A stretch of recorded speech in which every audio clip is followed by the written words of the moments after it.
Welcome back, everyone. Our next speaker is Martin O'Neill, who was also in the room the first time Wahid asked me a question I would not answer. And his title is Community, Solidarity, and the Sense of Justice.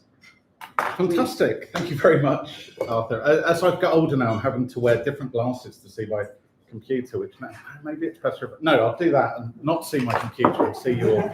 You can read what's on your computer by looking at the screen.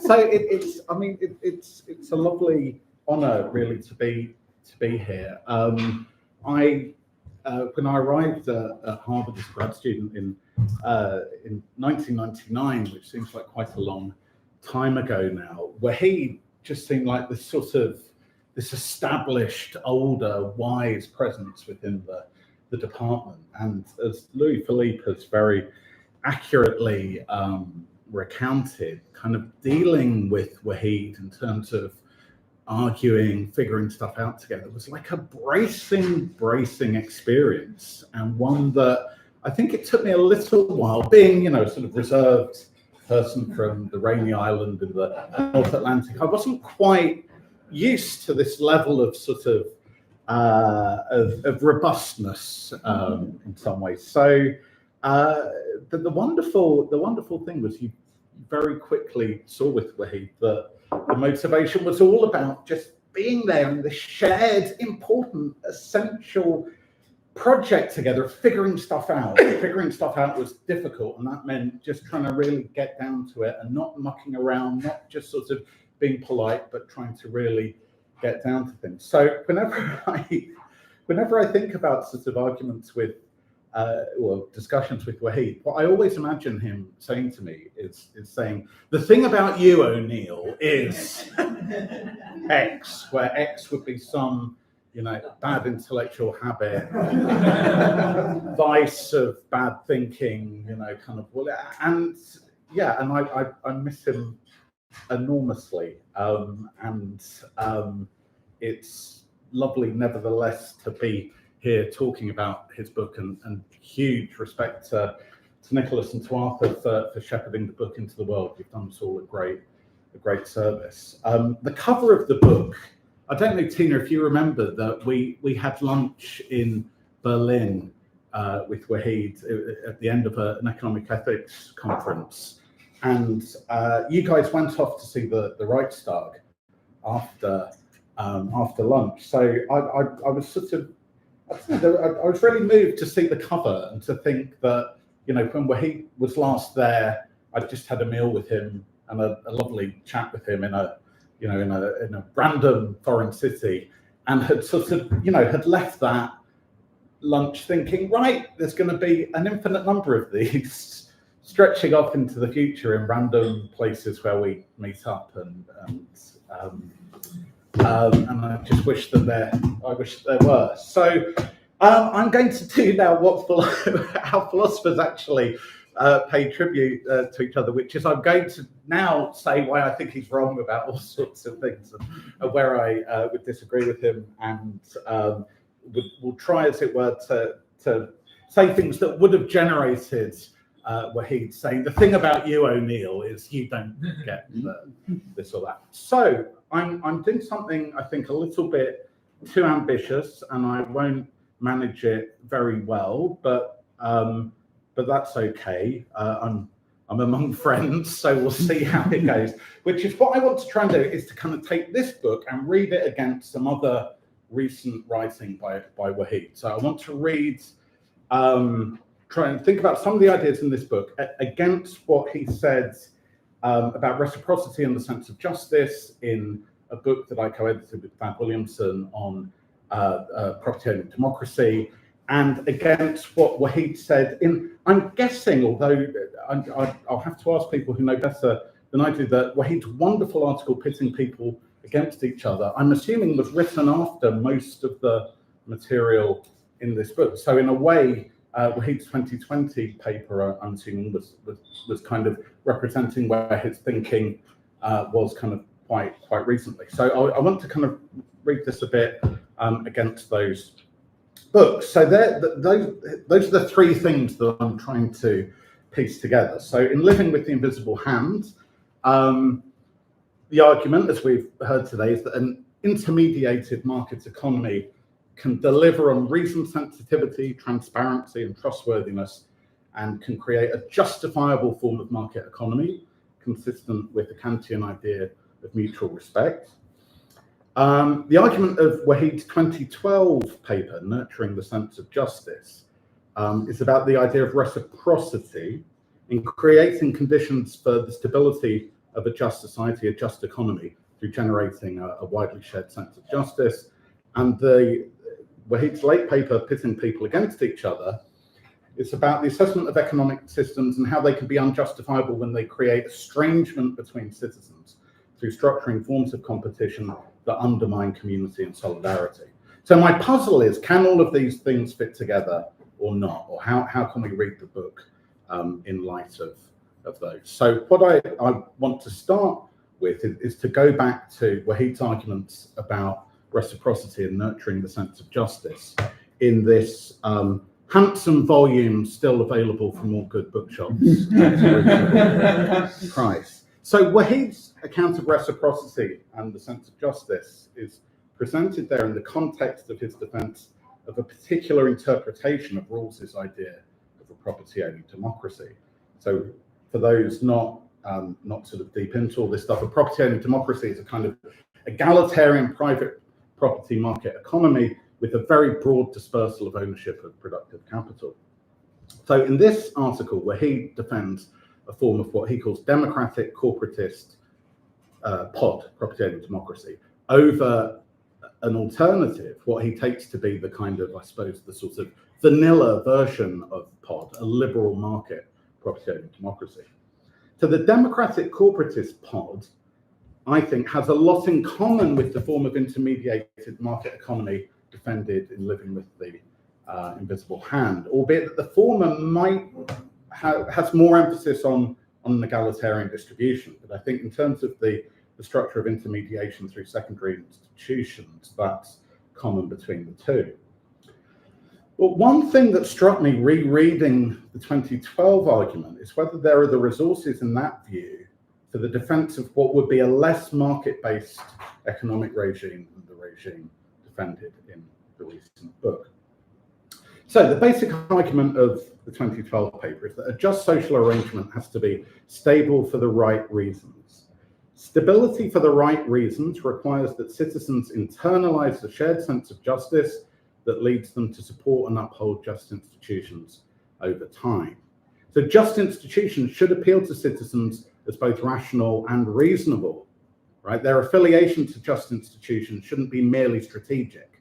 You shouldn't be doing it just because it's in your interest, but because it accords with your sense of justice. So on Waheed's view, participation in the kind of secondary associations involved in democratic corporatism is part of what allows citizens to develop that shared sense of justice, right? So he thinks that if we have people who don't have that kind of day-to-day engagement in the broader kind of governance of the institutions of which they're part, it's not going to be plausible to have that kind of adherence and affiliation to the regime that they're within. I mean, I guess this picks up on the theme of alienation that Chiara was talking about. So in a way, being able to endorse the system in which you're living will depend on these forms of participation in intermediary institutions. But it's striking, I think, that although when Waheed talks about the kind of institutional structure that he takes to be justified when he talks about an intermediated markets economy as a form of kind of corporatist co-determination, he's not actually that optimistic about really existing forms of intermediated capitalism as exist under Rhinish or Nordic forms of co-determination. He thinks that those in the real world don't do enough to engage citizens sufficiently to meet this aim of generating a shared sense of justice. So he says there in the article, democratic corporatism is a normative model of economic governance in that it does not simply describe the pattern of social coordination that we see in certain societies. It's not sort of ostensibly defined by pointing towards German or Nordic arrangements. Even European countries that have certain elements of democratic corporatism built into their institutional framework seem to lack an adequate degree of deliberation. Democratism is an ideal that we should strive for, an idea that's partly realized in existing institutions, but by no means identical with them. So whatever it is he has in mind, it goes beyond what we actually see in terms of actually existing Mitbestimmung, co-determination, whatever. So this raises the question of how different the economic regime that Wahid envisaged would be from actually existing forms of co-determination. Now, Wahid follows Rawls's account of the development of the sense of justice, according to which reciprocity is the central engine of normative attachment. It's experiences of reciprocity that kind of bring us towards this sense of affiliation with principles of justice. So the sense of attachment and affiliation moves on this account from immediate context, such as the family, to secondary associations, and then on to the morality of principles involved in affiliation with justice as such. So participation in forms of public deliberation in the political life of the community allows us to ascend through these levels on this view, through these levels of development of the sense of justice. So that's the picture, and maybe that's not I guess both the book and that earlier article both emphasize the role of these secondary associations, but and I think this picks up on something that Andrew was mentioning earlier, the sense in which participation is significant here as well, I think is brought out more in the discussion of these sorts of intermediate institutions in the context of this kind of corporatist form of property-owning democracy. But here's where I then started to wonder a bit about this story. So whenever it says "but" in highlighted in red, this is me trying to this would be like me trying to get a word in edgewise and to say, hang on, wait, but I think we could have reason to accept the centrality of reciprocity while being skeptical about aspects of this story about the special role of participation in intermediate institutions. So compare that story about participation with some other things that Wahid says about the mechanisms of reciprocity for kind of generating a sense of justice. So one thing he says is that the focus of his argument has been on expanding the public sphere, right? And the thought is that the kind of co-determinative institutions are one way of doing that, but they're only one way. Right? And then, and I take it this is a sympathetic, when he's talking here about Rawls's view, he's also aligning himself with it, I think. He says, on Rawls's view, society nurtures the sense of justice by putting people in a position where they can appreciate how the social order embodies a caring concern for their interests and the interests of the people that they care about.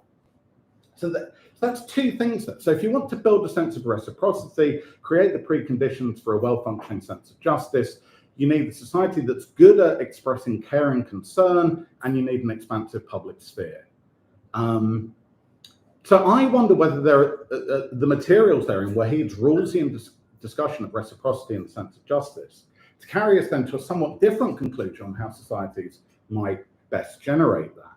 So care and concerns for citizens and for those they care about suggest the need for a kind of flourishing domain of non-market provision, right? Healthcare, education, lifelong training, preschool provision, these sorts of things. It suggests that an important way to build a sense of justice is not only to increase participation in corporatist institutions, but to situate people in secure relations of care and support from the states. What I have there, this is a slightly forlorn graphic from the opening of the 2012 Olympics, where before its most recent periods of decline, my country was sort of thinking out loud about the sort of centrality of universal provision of NHS in the country centre itself. So one, there's that idea of kind of institutions that display kind of reciprocal concern. Secondly, there's that idea of expanding the public sphere. So it might be there that there's a need to increase engagement and participation in the shared life of citizens, maybe not only in the economic sphere, that could include thinking about forms of democratic subsidiarity, expansion of public spaces. It could be about democratic education in schools. It could be about reducing the voting age. There could be lots of things that a society looks to do to have that idea of a kind of expansive public sphere. And it might seem odd to alight in particular on corporatist institutions as just one way among others. So that account of reciprocity might give us reason to think that a stable, just society would be one with an expansive, significant non-market sphere. It pushes us not only towards wanting to humanize the market from the inside, as happens there in Wahid's book, but also towards thinking about ways of limiting the scope and significance of market exchange within society, which is a theme that then is very much in the center of Wahid's 2020 paper. So, in pitting people against each other, Wahid looks to bring the value of community into the assessment of institutional morality. So he presents what he calls the estrangement accounts. As I'll say in a minute, I don't know why he calls it that. Where it says political morality requires that background institutions in a liberal democracy must respect the requirements of the civic relationship, such that a properly ordered scheme of background institutions must keep its competitive character within the limits appropriate to a solidaristic partnership among citizens. So, Wahid's own example here, healthcare. Healthcare should not be tied to employment status in a competitive labour market. Otherwise, citizens could effectively pose an active threat to one another's basic healthcare coverage and hence to each other's lives. Now, I'm really puzzled. Why does he call it the estrangement account? It's about avoiding estrangement between citizens. So marketing-wise, it seems more natural, and what I'm going to just arbitrarily do, and I'm sure I'd get told off for this, I'm going to call it by what I think of it. I'm going to call it the solidarity account, right? It's about overcoming estrangement. And, you know, the point of that 2020 article is to, you know, provide, argue for, support this solidarity account. Now, those of you who've read this article, so this is a bit of a whistle-stop tour of necessity. Wahid is interested in what he calls rivalry-defining arrangements, right? This kind of institutional forms that pit people against each other. But he's especially interested in rivalry-defining arrangements which are substantially engulfing, right? Which determine access to important goods and which are not easy to exit from or to dissolve.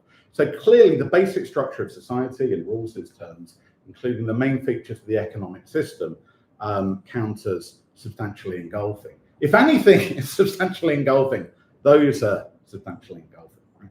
So when Wahid discusses the salient aspects of the basic structure, he emphasizes that this includes not only the structure and rules of market exchange, right, but also the system of background non-market public provision in the society. So his list there includes not only fundamental basics such as water, sanitation, the road system, but also includes sports and recreation facilities, libraries, parks and public spaces, retirement income, information about current events such as institutions like the BBC, statistical data, scientific knowledge, etc. So there's a thought that there's a big market sphere, so there's a big non-market sphere here as well, right, alongside what's going on in the market economy. So it seems to me that it's not difficult to see why the solidarity account would mandate non-market provision of that kind of expansive range of goods and services. As by the lights of the solidarity account, the estrangement account, it's unacceptable to have high stakes rivalry for access to particularly significant goods and services, right? So it's fine, you know, we're rivals. I want to, you know, have a nicer car than you, or you want a better holiday, and, you know, we compete in the market for that. But it's not okay. It's not fine if our market competition is going to structure our access to this rather expansive list of fundamental goods. Okay. In that article, there's this passage which absolutely knocked me sideways when I read it as a parent. And I think this feeling must strike parents in lots of places, but certainly in the US, Canada, in the UK. So, and this is so vivid and real what Waheed says here. He says, given the rivalry-defining character of background institutions, citizens in a liberal democracy have significant reasons to act with disregard for one another. When I take my daughter to the local park, I'm often aware that the other parents are diligently hiring tutors and saving money to help their kids go to better high schools and colleges and eventually beat my daughter or anyone else out for a decent job. And I will have to do some of the same things to help my daughter eventually to beat these kids or anyone else out for a decent job. We may not know all of the other individuals involved, people in distant cities and towns, but given the character of our background institutions, we must act with disregard for all of these individuals, abstractly conceived. And if we don't, we'll get pushed into the dirt ourselves, right? It's spot on, isn't it? And it's horrible. There you are, you're in the park, it's a sunny day, your kid's on the swing, it should be lovely, right? There you go.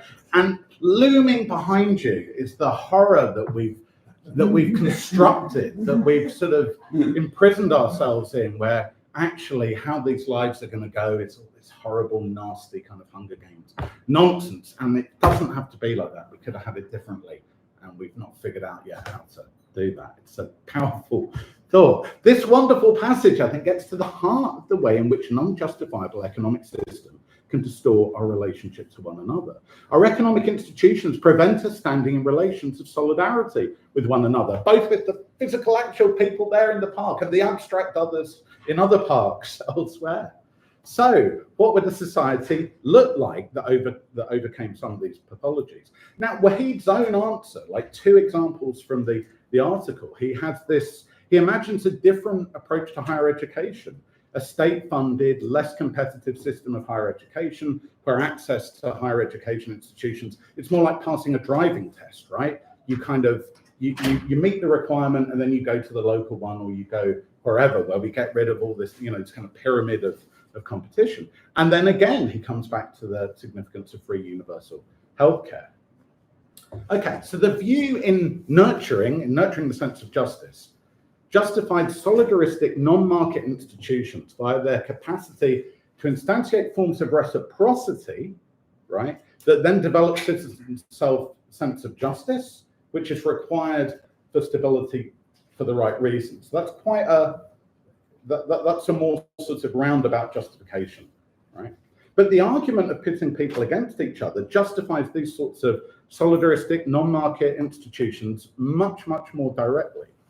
But obviously, the 2 lines of argument fit together well with the 2012 paper, in a way buttressing the conclusions, the more direct argument of the solidarity account from 2020. Right? It's giving you a sort of extra set of reasons to think. Not only should we be assessing our shared institutions in virtue of whether they facilitate or undermine the capacity of relating towards each other in this solidaristic way, but we also need to think about the institutional infrastructure that you need for that kind of ongoing set of relations of reciprocity that are then the preconditions for a sense of justice, which you then need for stability of a just system for the right reasons. So everything in these 2 articles is pointing towards, not in grand Heathian terms, the battle between,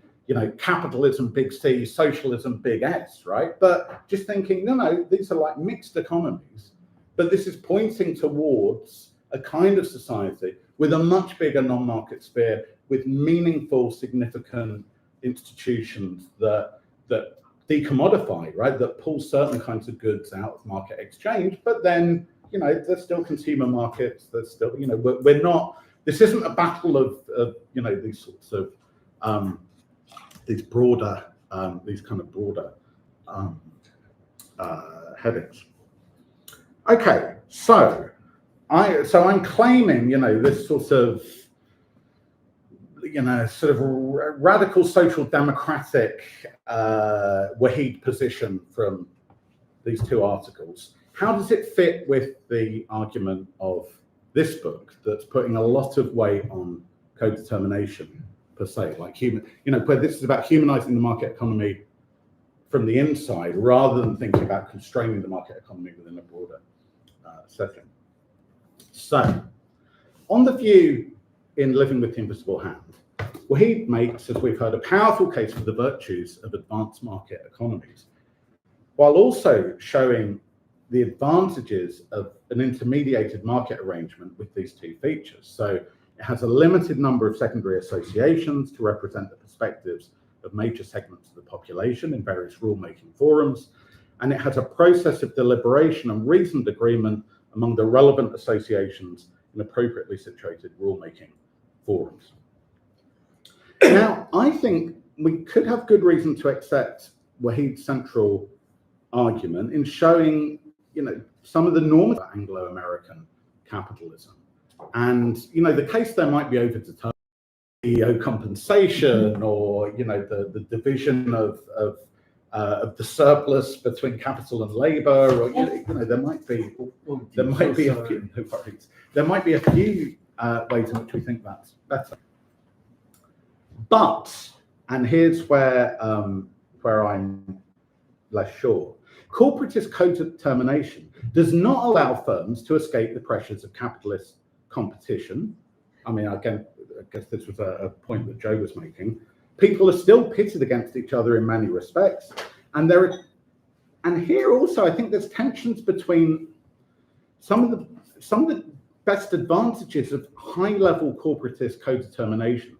So where you get so if you think of the German system, if you have industry-wide regulation on sort of wage standards or on working conditions or whatever it is, this is often about sort of pushing deliberation up, right? So it's about having maybe a kind of elite of union officials that are engaging with the senior management within various industries. And that's going to be quite different to what you might want from these secondary institutions if your concern instead is about that route through the significance of participation. If it's about participation and engagement, then it might be that your day-to-day kind of shop floor, local kind of union activity is much more significant. But if you're thinking about the kind of more structural gains from co-determination, it might be that a different model is it. So it's not completely clear that the different goods that you want from co-determination all go together. So back to the puzzle that I started with. Do these different elements of Waheed's argument fit together, or do they stand in tension? And if it's the latter, how do we resolve that? So I've suggested that both the 2012 and 2020 views fit together pretty well, and both also buttress the case for forms of co-determination as one way to foster greater participation and deliberation in economic life, and somewhat to reduce inequalities of power and authority in economic life, and therefore somewhat to reduce the stakes of economic competition. But the argument of those two articles should also lead us towards, I've suggested, endorsing an economic system that involves decommodification of certain significant goods, such as healthcare, education, for two striking examples, and which reduces, therefore, the scope of the market. So that part of Waheed's work supports an economic system that decenters market relationships. There's still markets in all sorts of areas, but some of the more fundamental aspects of the provision of fundamental goods are going to be provided by non-market institutions. So here's then two readings of the argument of this book in light of that view. So the compatibilist reading says, Living with the Invisible Hand just gives you an account of the features that markets have to have if they're to be consistent with Kantian respect between citizens. So the argument is kind of conditional. It just says that where we employ markets, those markets should be intermediated. And that's consistent with decentering markets within the overall economic organization of society. But then there's an incompatibilist reading as well. On the incompatibilist reading, Living with the Invisible Hand gives a strong defense of the market system in terms of efficiency and its contribution to human flourishing. It defends an advanced market economy that puts market activity at the center of our shared economic lives. But then it shows why that system nevertheless needs to be intermediated by these secondary institutions. That view is inconsistent with the kind of decentering that I've argued for from materials from the other parts of Waheed's work. So, as a reading of Living with the Invisible Hand, I think the way this reads is the incompatibilist version, right? I think, there's, and again, this goes back to what Joe was just saying. So, most political philosophers don't take fully seriously the lessons of Hayek and Coase, but Waheed does, right? And, there's very much that sense that in this book, the virtues of market coordination are at the center of things. So I think reading the book, it feels to me as if it fits only with that incompatibilist reading. But the view that I think would be more plausible would be the compatibilist reading, would be A, because I think there is a compelling case made in these other articles for having this large non-market sphere. So I'll come towards the end of what I want to say here. So I was thinking about how, in different ways, Waheed's thinking was always very radical, right? He always, whenever I talked to him about anything, it always felt like I was sort of thrown in the middle of things, and he was always starting 3 or 4 steps further back, right? I think he had much more of a philosophical temperament than I do, right? So he was always trying to get to the fundamental underlying issues, and you can see that in the book, right? So one of the many respects in which I always admired Waheed as a political philosopher was that determination to get to the root of problems, right? And radical comes from this Latin word meaning root, right? He was always prepared to do the difficult work of thinking through the fundamental aspects of questions of value as they relate to economic institutions and economic life. So he was always a radical thinker, always trying to dig right at the roots of big problems, as LP was saying earlier.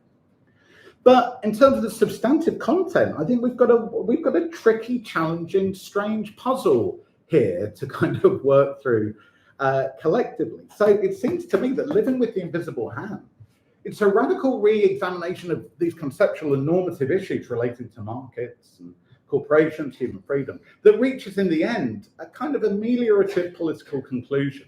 It suggests that we can solve the problems with which it deals just by a shift to a somewhat different version of a familiar kind of economic system, right? So it's not exactly, taking seriously that passage in the 2012 paper. It's not just kind of actually existing Rhinish capitalism, but it's just, a kind of more German, less Anglo-American form of capitalism could be, the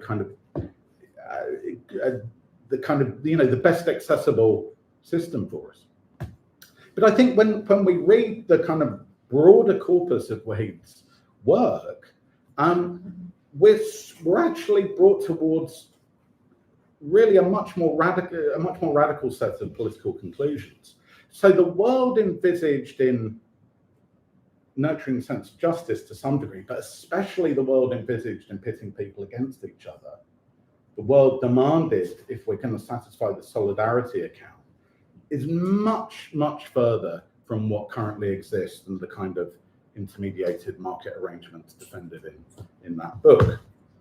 So, Waheed said in the 2020 article, as if to, just head me off here and say, people like O'Neill might misread this, but, but the thing about O'Neill is, he said, look, the point of this argument is not to motivate some form of socialism, but rather it's to articulate the moral appeal of social democratic policies that moderate the competitive character of social life, and to show that the moral appeal of these policies is not fundamentally tied to equality, whether distributive or relational. Now, I think he's wrong about equality, but we can talk about this in Q. I'm not going to say anything about that. That's another story. I think on a suitably expansive idea of relational equality, it is about equality. But anyway, I'll put that in a box. That's a different thing. More importantly, though, I think even if that article wasn't intended, even if the goal of it wasn't to motivate some form of socialism, what it does is motivate some form of socialism, right? If you read the ideas, that's where it goes to, right? Or, not big S socialism, maybe in the sort of the kind that Joe Heath was just talking about, but nevertheless, a very different kind of economic system, which decenters the market and where an awful lot more, I mean, going back to Chiara's sort of, 3-point characterization of capitalism this morning, where you think, well, where are most resources held? Where the investment decisions get made? I forget what the third one was, but, we're envisaging the kind of society that actually decommodifies all of those important goods that Waheed identified is one where an awful lot more economic activity is happening in the non-market sphere. So call it radical social democracy, call it democratic socialism, call it whatever. It doesn't look like a familiar kind of advanced market economy of the kind defended in that book. So I suspect that the argumentative resources of Waheed's work are going to be of great value in the years ahead to people interested in trying to articulate the appeal of democratic socialist alternatives, to the kind of market societies that are familiar to us. And I'm constantly, in thinking that, I'm constantly drawn back to Waheed's image of taking the kids to the park, right? Of thinking that we've let them down. We've brought them into a world where their relationship to others is so disfigured by this dismal form of ultra competitiveness, right? We could do better. We could put them in a more livable, more human set of relations with each other by changing certain features of our overall social arrangements. So Waheed's work, I think, is charged with the sense that with sufficient intellectual and political imagination, we'll be able to find better ways to structure our societies and find better ways to live together within them. So I'll stop there and look forward to discussing.